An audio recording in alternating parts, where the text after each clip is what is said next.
Breaking news. আগামী 2025 সালে শাকিব খানকে নিয়ে নতুন চমক নিয়ে আসছেন ভারতের বিখ্যাত পরিচালক রাজ চক্রবর্তী। সম্প্রতি রাজকুমার সিনেমার পর তুফান সিনেমা নিয়ে ব্যস্ত সময় পার করছেন শাকিব খান। আর তুফান সিনেমার জন্য শুটিং স্পটে বিভিন্নভাবে সাজানো হয়েছে। অতঃপর কুরবানি ঈদে আসছে তুফান সিনেমাটি। তাছাড়া তুফান একটি মৌলিক গল্পের সিনেমা।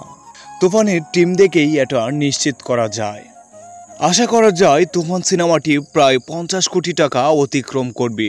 আর এই সিনেমার কাজ শেষ করেই পরিচালক রাজ চক্রবর্তী শাকিব খানকে নিয়ে নতুন সিনেমার শুটিং করবেন। তো ভিউয়ার্স, বুঝতেই তো পারছেন রাজ চক্রবর্তী মানেটা কি হতে পারে। নিশ্চিত শাকিব খান এবার বিশ্ব রেকর্ড করবেন। তাছাড়া মজার বিষয় হলো এবার শাকিব খানের কাছে বিচে জাজ মাল্টিমিডিয়া। জানা যায় তুফান সিনেমাটি পরিবেশনা করবেন জাজ মাল্টিমিডিয়া। ভবিষ্যতে শাকিব খানের সাথে বড় বাজেটের সিনেমা করার ঘোষণা দেওয়ার প্ল্যান রয়েছে তাদের। এই পর্যায়ে শাকিব খানের কেরিয়ার আরও ডেভেলপ হওয়ার আশা করা যায়। শুভকামনা রইল শাকিব খানের তুফান সিনেমার জন্য।